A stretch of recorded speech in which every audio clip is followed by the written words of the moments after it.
오늘도 주님 안에서 정말 하나님의 놀라운 은혜 속에 살아가며 또 그런 하나님의 인도하신 가운데 살아가기를 소망하는 여러분에게 하나님의 임재하심의 복이 충만할 수 있기를 축복합니다. 정말 추운 걸음에도 불구하고 하나님 앞에 예배 드리겠다는 그 일념으로 주님 앞에 나오신 여러분을 또 여러분이 드리는 그 예배를 하나님이 기뻐하시는 줄 믿습니다. 오늘 이 시간에는 본문의 말씀을 통해서 항상 함께 하시는 하나님이라는 제목으로 함께 말씀을 나누고자 합니다.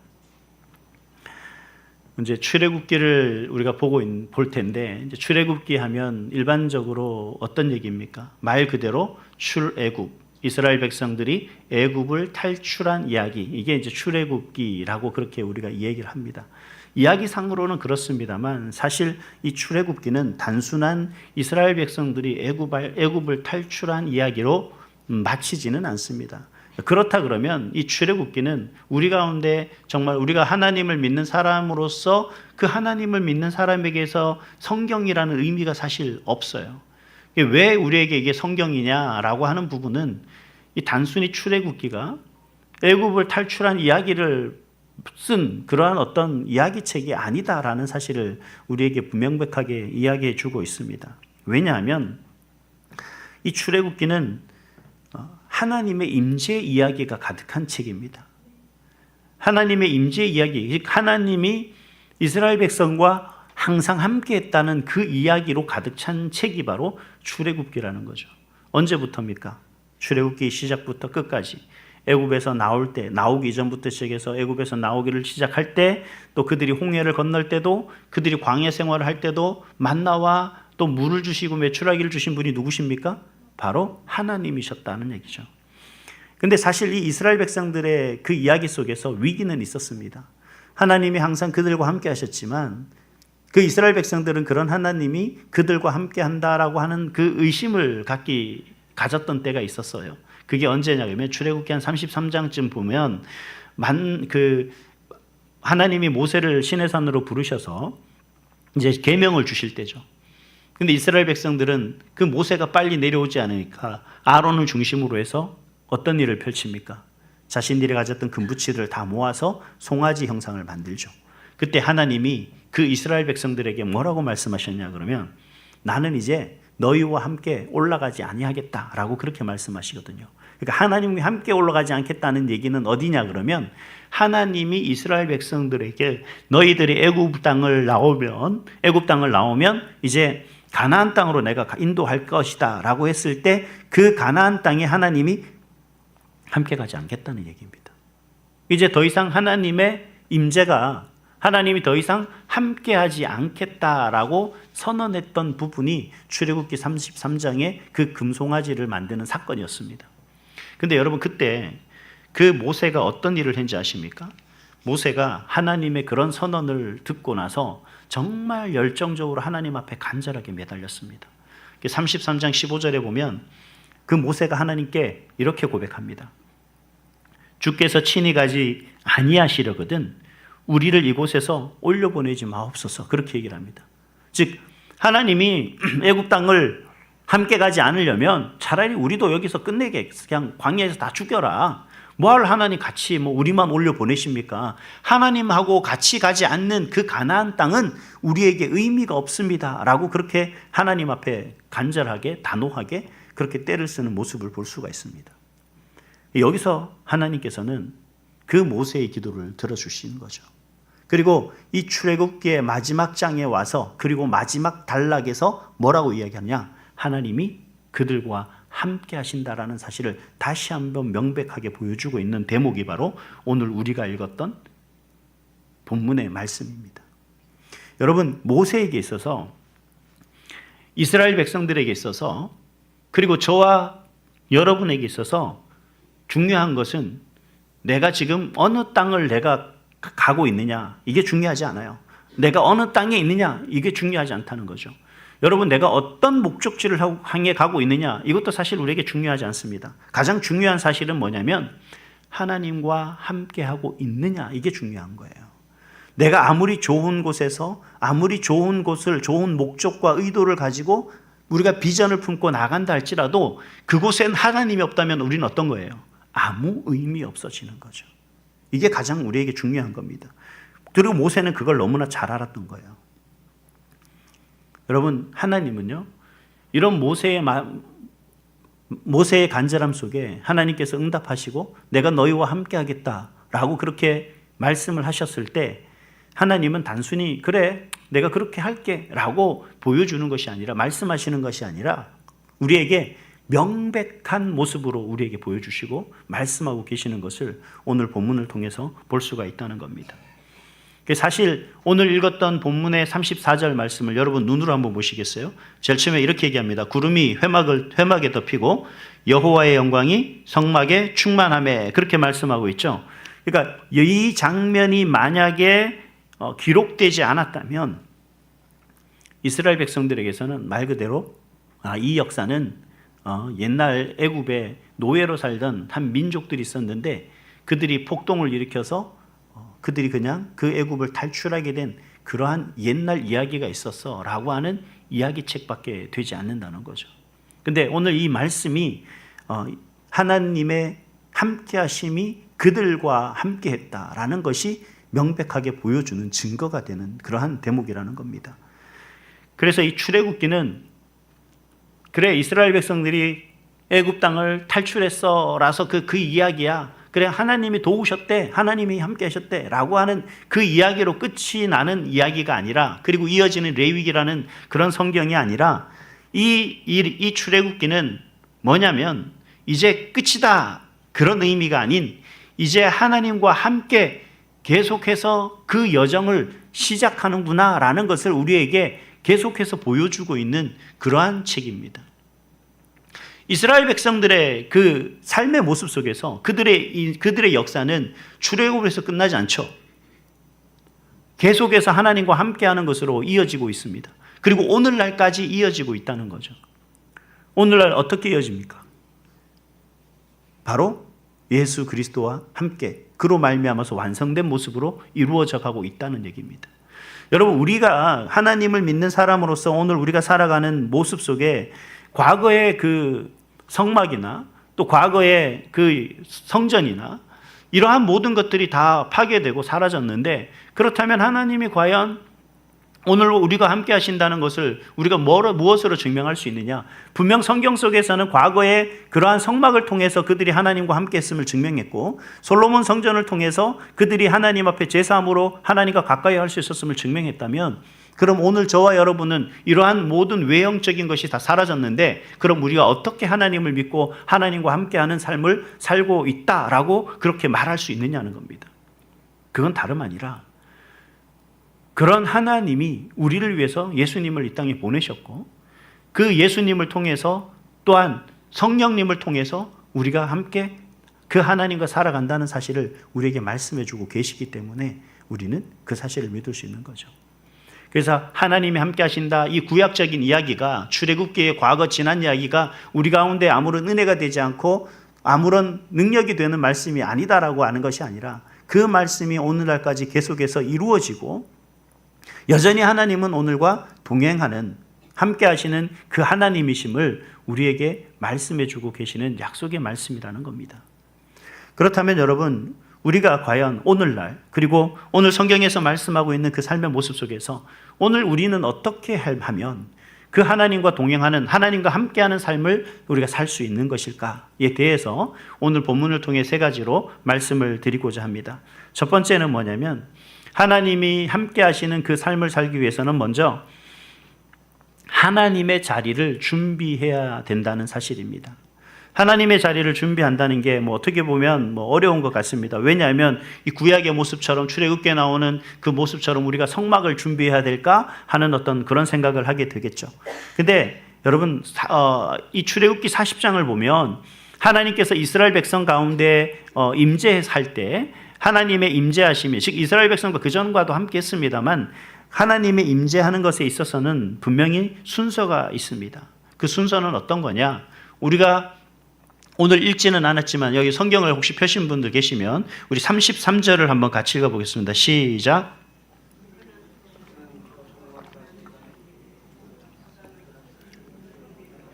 뜰문의 휘장을 다니라. 마지막에 같이 시작. 모세가 이같이 역사를 마치니. 아멘.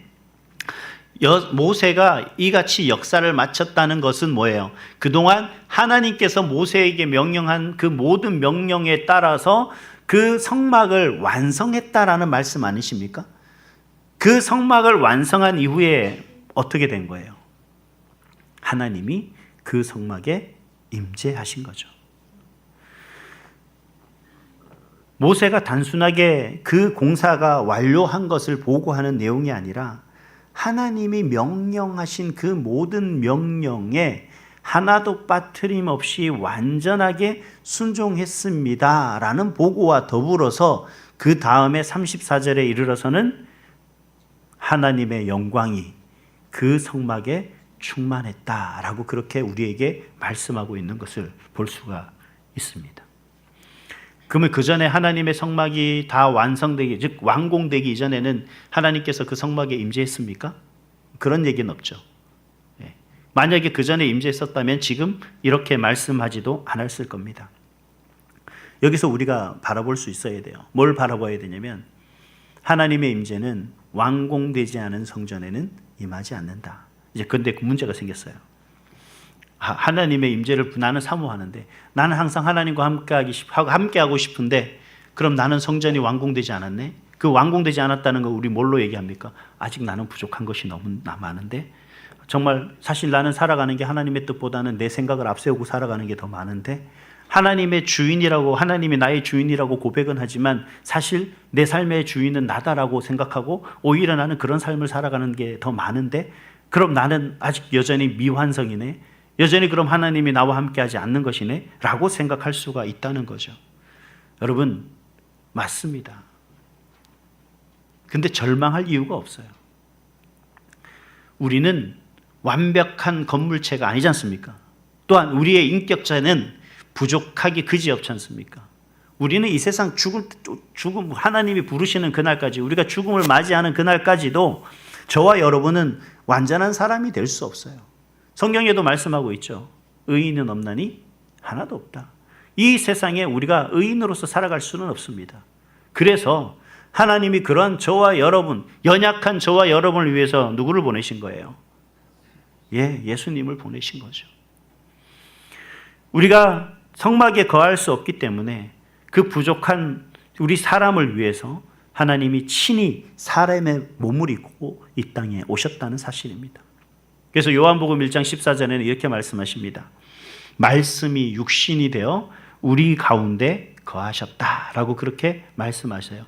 여기서 거하시다라고 하는 말은 헬라어로 에스케노센이라는 단어인데 이 말의 의미는 이 에스케노센이라는 단어의 말은 의미는 이렇습니다. 장막을 치다. 근데 좀 더 구체적으로 이야기하면 성막이 되셨다라는 거예요. 우리 가운데 장막을 치셨다라는 말의 의미는 우리를 성막이 되도록 그 예수님으로 말미암아 이루셨다라는 얘기입니다.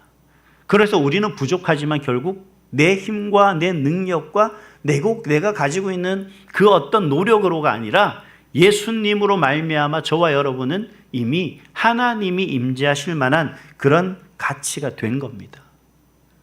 저와 여러분은 이제 완전한 성막이 된 줄 믿습니다. 그럼 하나님이 임재할 수 있는 공간이 된 거죠. 아멘입니까? 예. 우리가 자리를 준비하지 못했기 때문에 우리가 자리를 준비할 그러한 여력이 없었기 때문에 하나님은 친히 사람의 몸으로 오셔서 우리를 그렇게 준비해 주시고 우리 가운데 계신다는 거예요. 이게 바로 하나님의 임재입니다. 그리고 그것이 바로 하나님의 은혜입니다. 내 힘과 능력이 아니라 완전한 하나님의 능력으로 나를 온전케 하신 하나님의 은혜이라는 거죠. 그러므로 우리 삶에는 하나님의 자리를 준비한다는 것은 완벽해지겠다라는 뜻이 아니라 이제는 우리가 어떻게 바뀌어야 되느냐, 내가 모셔야 돼, 내가 어떻게 해야 돼가 아니라 내 주인의 자리를 내려놓고 그리고 예수님을 우리가 중심으로 모시면 된다라는 뜻이 되는 겁니다. 말씀에 순종할 때, 말씀에 따를 때, 또 그리스도께서 중심이 되실 때 하나님의 임재는 반드시 우리 삶에 있게 되는 거죠. 항상 뭘 내려놓으라 그래요? 나를 내려놔라. 그리고 그 자리에, 주인 자리에 내가 앉지 말아라. 우리가 늘 그렇게 이야기하는 그 말씀의 의미는 바로 그 자리에 하나님의 임재가 이루어지는 자리이기 때문에 그렇다는 거죠. 그래서 출애굽기 40장을 보면 이런 표현이 반복됩니다. 여호와께서 모세에게 명령하신 대로 되니라. 즉 모세가 이룬 모든 순간순간 여건 환경 속에서 그 성막을 지어 나갈 때마다 이 말이 되풀이되는 거예요. 모세에게 명령하신 대로 되니라. 성막은 모세의 생각대로 지어진 것도 아니고 또 백성들의 취향에 따라서 지어진 것도 아닙니다. 즉 하나님의 말씀대로 하나도 빠짐없이 순종하며 세워졌다라는 것을 우리는 출애굽기 40장을 통해서 볼 수가 있습니다. 다시 말하면 우리가 순종이라는 것은, 즉 하나님의 말씀을 따르고 하나님 말씀에 순종한다는 것은, 그리고 예수님을 나의 삶의 주인으로 모신다는 것은 임재를 위한 어떤 조건이 아니라 이미 우리 가운데 오신 임재에 대한 응답이다라는 얘기입니다. 그러니까 하나님이 이미 내 안에 오셨는데 당연히 나를 주장하시는 것이 맞죠. 그렇지 않습니까? 내 뜻대로 움직여야죠. 아멘 하면 내 뜻대로 움직이면 안 됩니다. 누구 뜻대로 움직여야 돼요? 내 안에 계시는 하나님의 뜻대로 내가 살아가는 삶이 돼야 되는 거예요. 이게 말씀에 순종한다는 것은 어떤 말씀은 내 손해가 되니까 그 말씀은 뒤로 하고 어떤 말씀은 내 가운데 득이 되니까 이 말씀은 내가 취하는 거예요. 그러니까 이럴 때는 이렇고 저럴 때는 저런 것이 아니라 항상 그 하나님의 말씀이 내 중심이 되고 그 말씀에 순종하는 자세가 되어서 하나님의 영광으로 나아가는 그 모습이 되어야 된다는 거죠. 그게 바로 뭐라는 거예요? 하나님이 임재할 수 있는 자리를 준비하는 삶이 되는 겁니다. 준비를 이루는 것이 아니라 매일같이 그렇게 준비하는 자에게 하나님이 함께 하신다라는 말씀입니다. 바라기는 여러분 오늘도 우리의 삶의 모습 속에서 하나님의 뜻, 하나님의 말씀에 순종하기를 즐겨하고 또 그 삶을 통하여 하나님과 함께 하시는 그런 여러분이 될 수 있기를 주님의 이름으로 축복합니다. 다음에 하나님과 함께 하시기 위해서 우리가 어떤 삶을 살아야 되느냐? 두 번째로는 하나님만 드러내는 그러한 삶입니다. 하나님만 드러낸다는 게 사실 쉽지 않죠. 출애굽기 40장에 보면 놀라운 게 있습니다. 이 놀라운 게 뭐냐면 구름이 그 성막에 임하는 그 장면? 뭐 그럴 수도 있죠. 또 여러 가지 모습들이 있습니다. 근데 35절부터 재밌는 모습이 있어요.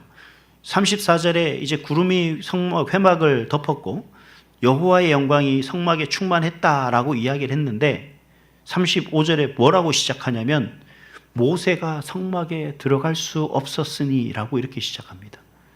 뭔가 좀 이상하지 않습니까? 저만 그런가요? 모세가 왜 회막에 들어갈 수 없었지? 왜 회막에 들어갈 수 없었을까? 그렇게 생각할 수도 있죠.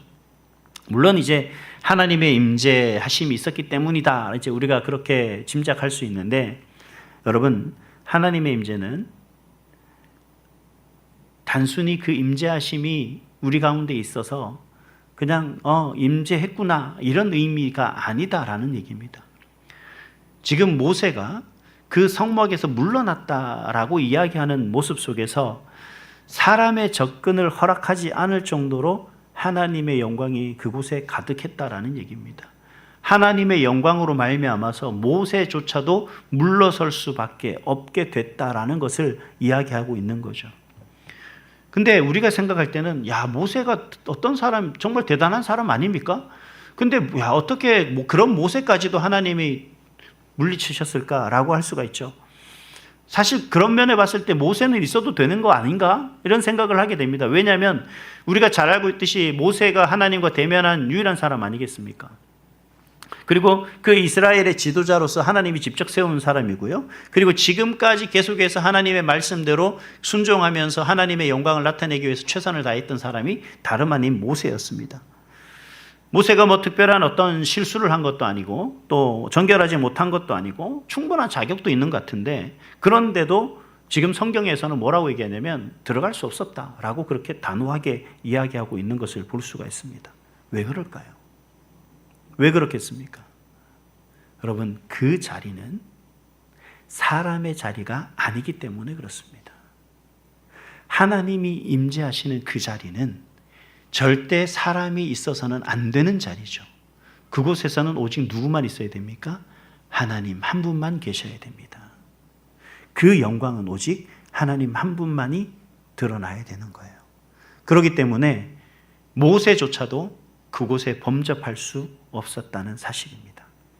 그런데 성경에서는 그러한 하나님의 영광의 자리에 또 한 사람이 들어갑니다. 그 사람이 어떤 사람일까요? 히브리서 9장 24절에 보니까 이렇게 말합니다. 그리스도께서는 참것의 그림자인 손으로 만든 성소에 들어가지 아니하시고 바로 그 하늘에 들어가사 이제 우리를 위하여 하나님 앞에 나타나시고 이렇게 말씀하십니다. 다시 말하면 하나님의 임재의 장소에 유일하게 들어갈 수 있었던 사람은 바로 우리의 죄를 대속하기 위해서, 그리고 우리를 하나님의 임재 안에 함께 할 수 있도록 우리 죄를 대신하신 그 예수님께서 그 자리에 계셨다라는 거죠. 오늘 우리는 두려움으로 사실 물러설 백성이 되어서는 안 된다는 얘기입니다. 하나님의 영광 때문에 우리가 물러나는 것이지만 그 하나님의 영광 앞에 우리가 온전히 설 수 있는 사람이 되어야 된다는 거예요. 그 하나님의 영광 앞에 섰을 때 사실 저는 부끄러울 것 같습니다. 저의 많은 연약한 부분이 아마 속속들이 드러나겠죠. 하나님 앞에 온전하지 못했던 죄들이 아마 속속들이 드러날 겁니다. 정말 이루 말할 수 없이 많은 부분들이 펼쳐지겠죠. 정말 부끄러워서 정말 쥐구멍이라도 숨고 싶을 정도로 많은 죄들이 밝혀지겠지만 그럼에도 불구하고 우리가 그 앞에서 어떻게 해야 된다는 거예요? 그 하나님의 영광 앞에 담대히 나갈 수 있는 그런 사람이 되어야 된다는 겁니다. 왜냐하면 하나님은 그러한 모습에 우리를 다 알고 계시기 때문에 그렇다는 거고, 또 그러한 자리로 우리 예수님을 통해서 우리를 이끌고 나가시기 때문에 우리는 어떻게 해야 돼요? 그곳에 나가는 거예요. 우린 그렇게 생각하잖아요. 누군가가 저에게 옷을, 제가 오늘 사실은 양복을 한 벌 입는다고 입었는데 바뀌었어요. 바지가 바뀌었는지 이 위에 상의가 바뀌었는지 모르겠지만 교회에 와서 보니까 바뀌었더라고요. 우리의 모습은 이렇게 연약한 모습인 거죠. 근데 이 모습이 부끄럽다고 제가 집에 가면 어떻게 되겠습니까? 예배가 이루어지지 않겠죠. 예배의 자리를 저는 피하는 게 되는 거죠. 하나님 앞에 죄의 모습 그대로 나아가는 것은 단순히 내가 하나님, 내 못난 모습이 사람들에게 보여지는 그 자존감이 낮아지는 게 아니라 그러한 연약한 나의 모습까지도 다 품으시는 그 하나님의 영광이 나타나는 자리에 내가 서 있게 되는 거예요. 그게 기쁨이고 그게 하나님의 영광을 나타내는 거죠. 항상 기쁘고 즐거운 일에는 내가 서 있어야 되고, 항상 어렵고 힘든 자리에 나 아닌 다른 사람이 세상적인 얘기하면 상은 내가 받고 벌은 다른 사람이 받는 거예요. 이게 하나님의 영광이 나 영광을 위한 자리가 아니라는 겁니다. 그곳이 어떤 곳이든, 그 자리가 상을 받는 자리든 그곳이 벌을 받는 자리든 정말 하나님의 영광을 나타내는 그 자리에 설 수 있도록 우리가 하는 그 삶의 모습이 저와 여러분이 살아가는 그 삶의 모습이라는 겁니다. 그래서 히브리서 4장 16절에 이렇게 얘기합니다. 우리는 긍휼하심을 받고 때를 따라 돕는 은혜를 얻기 위하여 은혜의 보좌 앞에 담대히 나아갈 것이니라. 우리에게 필요한 것은 우리의 부족함이, 우리의 연약함이 드러나는 것의 창피함이 아니라 그 부족하고 연약함, 그 사실도 다 이해하고 받아주고 감싸주고 그리고 용서하시는 하나님의 그 은혜 가운데 살아가는 그 삶입니다. 그럼에도 불구하고 하나님은 때에 따라 필요의 것을 우리에게 주시는 그 하나님의 은혜로 살아간다라고 고백하는 것, 그런 하나님의 도우심으로 말미암아 내가 이곳까지 왔음을 내가 자랑하는 것, 그런 하나님의 영광 가운데 내가 걸어가고 있다라는 것을 만찬하에 선포할 수 있는 믿음이 바로 하나님과 더불어 함께 살아가는 그런 삶의 모습이고, 그런 삶의 모습이 다름 아니라 바로 어떤 삶의 모습입니까? 하나님의 영광을 드러내는 그런 저와 여러분의 모습인 줄 믿습니다. 여러분, 하나님과 함께 하시는 그 삶은요, 하나님의 영광을 드러내는 그 삶은요, 내 중심에 누가 했느냐가 중요하진 않습니다. 내 중심에 누가 있느냐가 중요한 것이고요.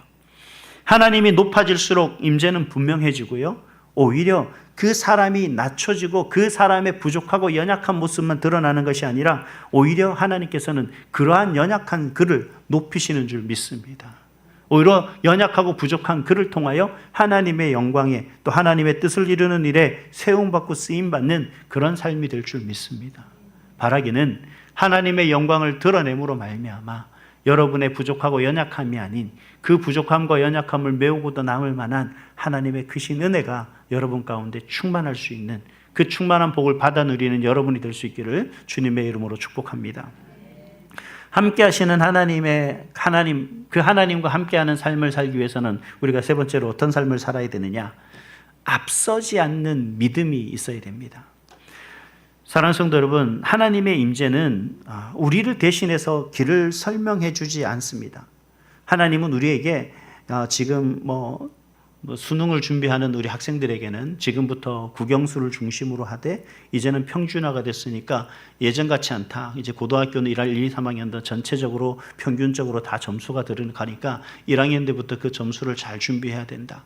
또 대학을 준비하는 청년이 대학을 갔으니까 이제 넌 입학했으니 너가 간 과보다는 전과를 하든가 아니면 대학원을 따로 준비하든가 다른 어떤 공무원이나 다른 것을 준비하든가 이런 걸 하나님이 우리에게 이런 것을 이야기해 주지 않아요. 여러분, 우리가 살아가는 인생 속에서 하나님, 내가 정말 이 길을 가려고 하는데 어떻게 준비해야 됐을 때 하나님이 여러분에게 어떤 자격증을 따라 누구를 만나라, 어디로 가라 그런 말씀 하십니까? 아니죠.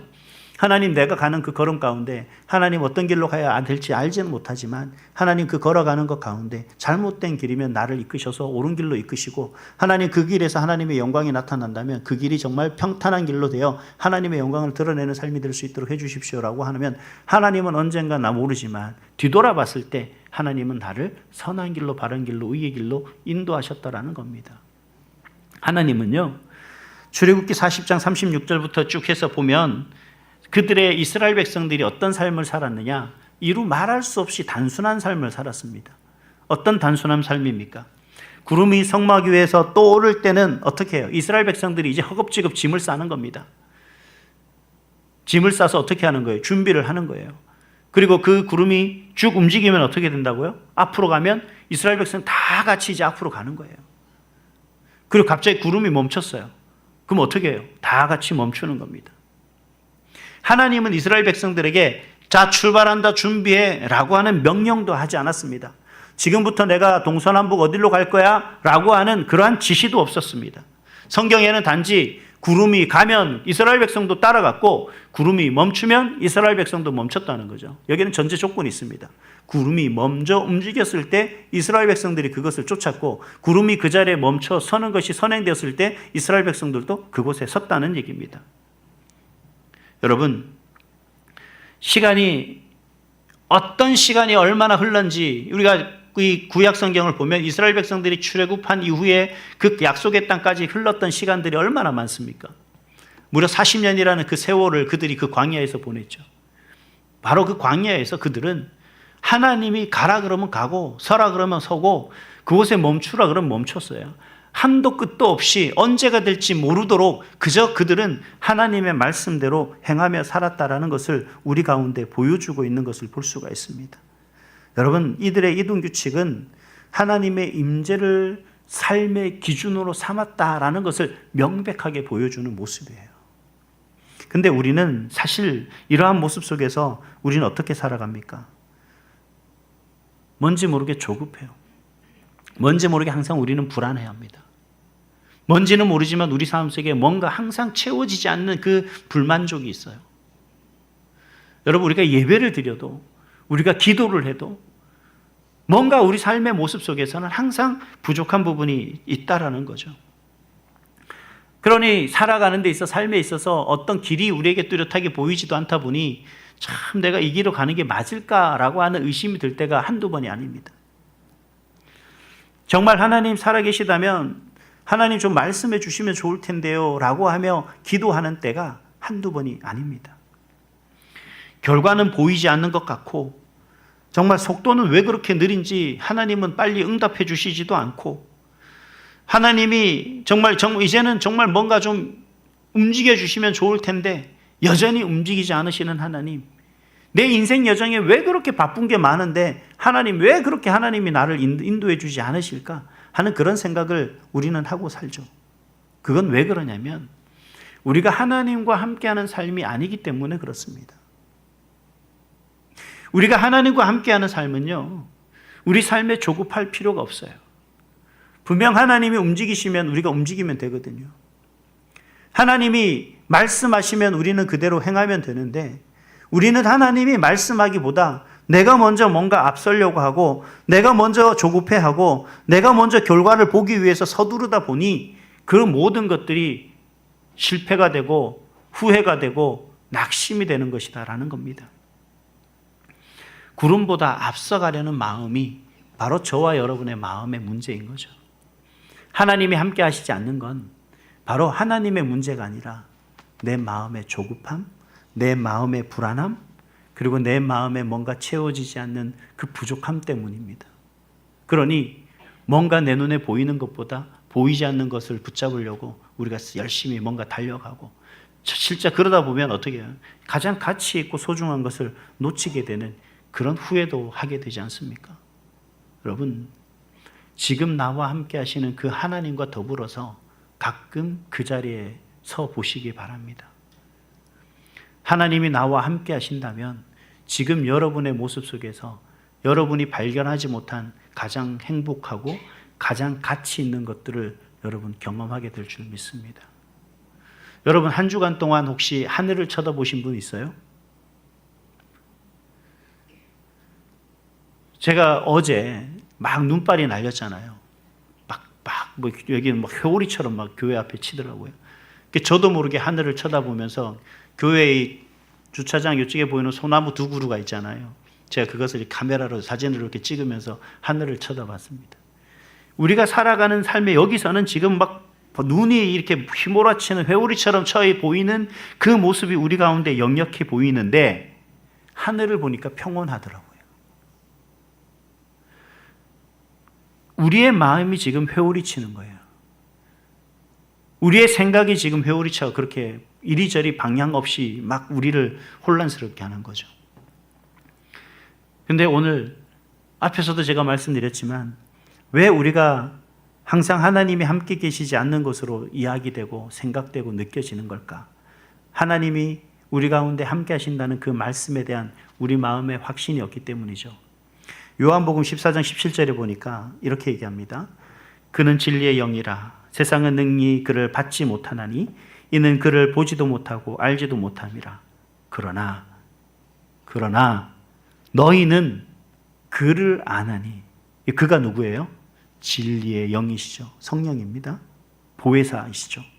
그는 너희와 함께 거하시며, 아멘입니까? 너희 속에 계시겠습니다. 아멘. 성령이 우리 가운데 함께 계신답니다. 그러면 그 성령께서 우리를 인도해 주시지 않겠습니까? 성령께서 우리의 필요를 채워주시지 않겠습니까? 이제 그 성령의 말씀하심에 우리는 나아가면 되는 거죠. 사실 이 성막에서 말씀하신 말씀도 귀한 말씀이고 약속이지만 오늘 이 요한복음 14장에서 우리 가운데 계신 그 성령님께서 함께 하신다는 이 이야기도 우리 가운데 더 확실한 또 한 가지의 이야기가 되는 거죠. 약속이 되는 겁니다. 이제 우리는 성막을 따라 이동하는 사람이 아니라 그리스도 안에서 성령 하나님과 동행하는 사람인 줄 믿습니다. 여러분, 그 믿음으로 살아가시는, 승리할 수 있는 저와 여러분이 됐으면 좋겠습니다. 오늘 말씀을 좀 이렇게 간단하게 정리하면 그렇습니다. 하나님의 임재가 있는 곳이 여러분 가장 안전한 곳이고 가장 행복한 것이고 가장 복된 곳인 줄 믿습니다. 광야에서의 임재는 성막에 머물렀지만 오늘 우리에 있어서 임재는 십자가로 이미 완성된 줄 믿습니다. 구름은 우리 눈에 보이지 않아요. 이제 성막은 더 이상 우리 가운데 존재하지 않습니다만, 그러나 우리와 함께 하시는 성령님은 늘 우리를 떠나지 않고 우리 가운데 있는 줄 믿습니다. 그러므로 우리가 머물러야 할 것은 바로 어떤 장소가 아니라 예수 그리스도 아닌 줄 믿습니다. 사랑하는 성도 여러분, 하나님의 임재를 찾아 헤매는 그러한 사람이 아니라 이제는 하나님이 거하시는 성전으로 여러분은 이미 부름받았다는 사실을 기억하시고, 이제 우리 선일교회가 말씀에 순종하여 정말 그런 사람, 순종하며 살아가는 그런 사람으로서 정말 하나님을 높이며, 또 광야 같은 세상 속에서도 우리가 성령 하나님과 우리 주님과 하나님과 보조를 맞춰 우리 함께 걸어 나가는, 그분의 인도하심에 순종하며 나아가는 그런 저와 여러분 될 수 있기를, 그리고 우리 선일교회 될 수 있기를 간절히 소망합니다.